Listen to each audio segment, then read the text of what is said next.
Hello friends, मैं अभिषेक समृद्धि IAS के online platform पे आप सभी का स्वागत करता हूं। मित्रों, एनआईओएस डीएलएड से एक और अपडेट जो है दोस्तों निकल करके सामने आ रहा है। पहले हमने आप सभी को ये बताया था कि एनआईओएस डीएलएड को लेकर जो है अपने स्तर पे जो है अलग अलग तरीके से जो है लड़ाइयाँ लड़ी जा रही है, जिसमें सुप्रीम कोर्ट में जो है याचिका दायर करने की बात हो रही है और मिनिस्ट्री लेवल पे जो है वो तैयारियां जो है लड़ाइयों की जो है वो लड़ी जा रही है और तैयारी जो है वो की जा रही है दोस्तों। अब उसी बीच में एनसीटीई से जो क्वेश्चन पूछा गया था, जो क्वेश्चन किया गया था, और एनसीटीई ने उसका क्या जवाब दिया है, उसका क्या रिप्लाई किया है और किस तरह से सारी चीजों को जो है उलझा दिया है। यानी अपने जवाब में एनसीटीई ने चीजों को जो है इतना ना घुमा करके जवाब दिया है कि कोई भी चीजें जो है वो क्लियर नहीं हो पा रही है।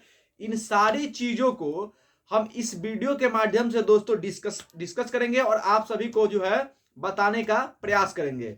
जितने सारे गैजेट और जितने सारे जो अमेंडमेंट है, यानी कि जितनी सारी चीजों को जो है उस लेटर में जिक्र किया गया था, उन सभी बिंदुओं को हम आपको समझाने का प्रयास करेंगे और ये बताने का प्रयास करेंगे कि आखिर में एनसीटी जो है वो कहना क्या चाहती है। अपने जवाब में जो एनसीटी है वो क्या कहना चाहती है और स्टूडेंट का जो भविष्य है वो क्या रहने वाला है, खास करके एनआईओएस डीएलएड का दोस्तों।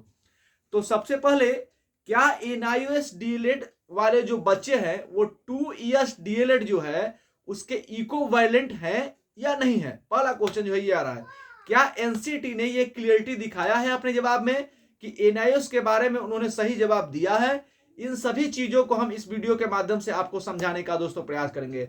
तो वैसे फ्रेंड्स, जो इस चैनल पे नया है वो सबसे पहले इस चैनल को सब्सक्राइब करें, लाइक करें और शेयर करें, क्योंकि हम और नोटिफिकेशन को ऑन करें ताकि हम जब भी कोई नया अपडेट एनआईओएस डीएलएड से लेकर के आए तो आप तक ये मैसेज पहुंचे और आप बेहतर तरीके से जो है चीजों को समझ पाएं और अपनी तैयारी, अपनी लड़ाई को जो है बेहतर तरीके से लड़ सके दोस्तों। तो सबसे पहले आपको मैं बता दूं कि एनआईओएस डीएलएड को लेकर के 3 क्वेश्चन जो है पूछे गए थे दोस्तों। कितने? 3 क्वेश्चन जो है वो एनआईओएस डीएलएड को लेकर के पूछे गए थे, जिसका जवाब जो है वो एनसीटीई ने दिया है दोस्तों। पहला क्वेश्चन जो था वो पश्चिम बंगाल से पूछा गया था। क्या था क्वेश्चन? कि पश्चिम बंगाल से जो क्वेश्चन पूछा गया था उसमें डायरेक्टली यह पूछा गया था कि 2017 से 19 के सेशन में डीएलएड करने वाले बच्चे जो बच्चे हैं वो 2022 में जो वैकेंसी आएगी, फ्रेश वैकेंसी, क्या उसमें जो है वो फॉर्म सबमिट कर सकते हैं? यानी कि 17-19 के जो बच्चे हैं जिस सेशन में उन्होंने डीलेड किया 17-19 में, तो 2022 में जो वैकेंसी आई थी क्या वो उसमें फॉर्म भर सकते हैं? ये पहला क्वेश्चन था। टॉप क्लास क्वेश्चन है, बेहतरीन क्वेश्चन है, लेकिन मुझे लगता है कि एनसीटी ने इसका बिल्कुल सही तरीके से जवाब जो है नहीं दिया है। क्लियरिटी उसके जवाब में दोस्तों नहीं है, मैं उस पर चर्चा करूंगा। दूसरा जो क्वेश्चन था वो क्या था? वो दूसरा क्वेश्चन भी दोस्तों जो है वो पश्चिम बंगाल से ही निकल करके सामने आया था। वो क्वेश्चन क्या था कि पश्चिम बंगाल में एनआईओएस डीएलएड को 2 वर्ष डीएलएड के इक्विवेलेंट मान लिया गया दोस्तों। ध्यान दीजिएगा, पश्चिम बंगाल में एनआईओएस डीएलएड को 2 ईयर डीएलएड के इक्विवेलेंट मान लिया गया है। तो आगे जो फ्रेश वैकेंसी आएगी क्या उसमें ये जो स्टूडेंट्स है ये फॉर्म सबमिट कर पाएंगे? ये रहा दूसरा क्वेश्चन दोस्तों। इसका भी सही तरीके से जो क्लियरिटी के साथ आंसर जो है वो नहीं दिया गया है। तीसरा क्वेश्चन क्या है? तो तीसरा क्वेश्चन जो है वो है कि एनआईओएस डीएलएड जो है वो 2 ईयर डीएलएड के इक्विवेलेंट माना गया है। इसके बारे में कोई डाटा है, कोई रिकॉर्ड है? अगर है तो वो जारी किया जाए। ये तीसरा क्वेश्चन था। तो मुझे जहां तक लगता है कि एनसीटी ने केवल इस तीसरे पॉइंट को ही जो है वो क्लियर किया है अपने जवाब में, बाकी 2 पॉइंट को जो है वो बिल्कुल भी क्लियर नहीं कर पाया है दोस्तों। इसमें आप क्या देखेंगे कि जो तीसरा पॉइंट था उसको ही उन्होंने क्लियर किया है, बाकी जो दोनों पॉइंट थे उसको उन्होंने, जो एनसीटी का जवाब आया उसमें बिल्कुल भी क्लियर नहीं किया गया है। यानी कि जो आंसर आया है, जो रिप्लाई है, वो रिप्लाई क्या संतोषजनक था? तो बिल्कुल नहीं था। उसमें कुछ भी क्लियर जो है वो नहीं किया गया था। अगर कोई क्लियर किया गया था वो तो बिल्कुल थर्ड पॉइंट था। अब देखिए कि फर्स्ट और सेकंड पॉइंट के लिए उन्होंने क्या आंसर दिया था।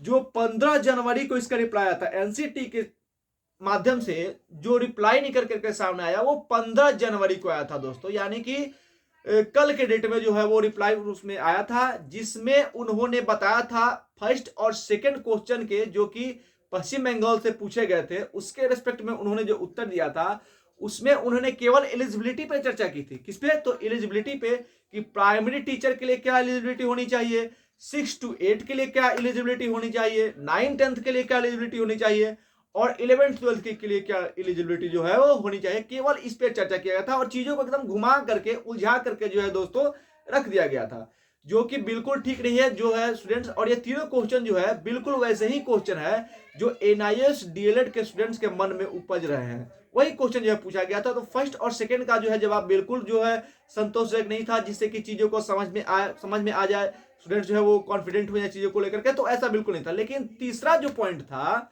वो पॉइंट जो है वो बिल्कुल क्लियर था। वो पॉइंट क्या था? क्वेश्चन में आपने देखा, तीसरा क्वेश्चन जो है पूछा गया था कि क्या एनआईएस डीएलएड जो है वो रेगुलर डीएलएड यानी कि 2 वर्ष का जो डीएलएड होता है उसके इक्विवेलेंट है। अगर आपके पास ये इक्विवेलेंट है और अगर आपके पास कोई रिकॉर्ड है, कोई डाटा है, तो आप उसको प्रस्तुत कीजिए। ये क्वेश्चन था। तो उन्होंने इसका बिल्कुल यहाँ पे आपको एकदम क्लियरिटी दिखाई देगा, क्लियरिटी से उन्होंने जवाब दिया था कि जी नहीं, ऐसा कोई भी रिकॉर्ड जो है वो नहीं पाया गया। तो एनसीटी ने केवल तीसरे पॉइंट का बिल्कुल सही जवाब दिया है क्लियरिटी के साथ कि नहीं, ऐसा कुछ जो है रिकॉर्ड में नहीं पाया गया है, ऐसा कोई जो रिकॉर्ड हमारे पास नहीं है कि उसको जो है वो रेगुलर डीएलएड के तरफ जो है वो माना गया है। दोस्तों यहाँ पे आपको थोड़ा क्लियरिटी जो है वो देखने को मिली है, यानी कि रेगुलर डीएलएड को जो है एनआईएस डीएलएड के बराबर जो है इक्विवेलेंट जो है बिल्कुल नहीं माना गया है। ऐसी कोई जो है वो डाटा रिकॉर्ड जो है उनके पास नहीं है। ये एनसीटी की तरफ से जवाब दिया गया। बाकी जो 2 क्वेश्चन थे उसका जवाब जो है वो बिल्कुल उलझा करके जो है वो रख दिया। तो यहाँ डायरेक्टली जो बोला गया है कि नहीं, तीसरे पॉइंट के लिए कि नहीं, हमारे पास कोई जो है रिकॉर्ड नहीं है। इसलिए स्टूडेंट जो है वो अब समझ जाएंगे कि यही एनसीटी ने जवाब दिया है। तो बिल्कुल उलझा करके दोस्तों जो है वो एनसीटी ने रख दिया है। तो आप एकदम हमारे साथ जुड़े रहिए और इसके बाद फिर अगर कोई अपडेट आता है तो मैं उसको लेकर के आपके साथ हाजिर रहूंगा और आपको जरूर उसके साथ डिस्कस करूंगा। धन्यवाद।